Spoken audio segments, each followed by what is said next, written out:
Assalamu alaikum warahmatullahi ta'ala wa barakatu. A wannan bidiyon mun zo muku da wasu sabbin technology guda biyu wanda na tabbata za su burge mutane da yawa. Wanda yanzu haka akwai su a kasuwanni irin su Sauki Shop, Alibaba, AliExpress. Domin ganin wannan technology biyo ni cikin bidiyon.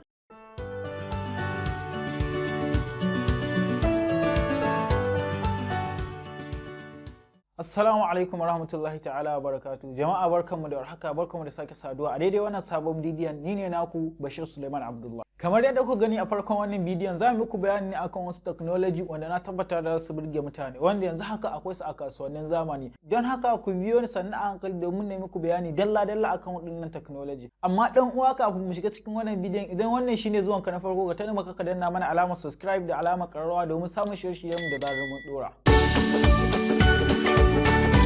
Teknolojin mu na farko shine Olenzi Fill Light. Wannan wata fitila ce mai abun mamaki wadda za ka iya amfani da ita a kyamara wajen ɗaukar hoto ko bidiyo mai kyau mai haske. Kuma za ka iya canza launin haskenta daga fari zuwa duk launin da kake so domin ƙayata hotonka ko bidiyonka. Daɗi da ƙari, amfaninta bai tsaya iya kyamara ba, za ka iya amfani da ita a waya ko kwamfuta. Musamman ga ku 'yan TikTok, za ku iya amfani da ita wajen yin bidiyo. Daɗi da ƙari, ta kasance ƙarama kuma za ka iya jujjuya ta duk yadda kake so.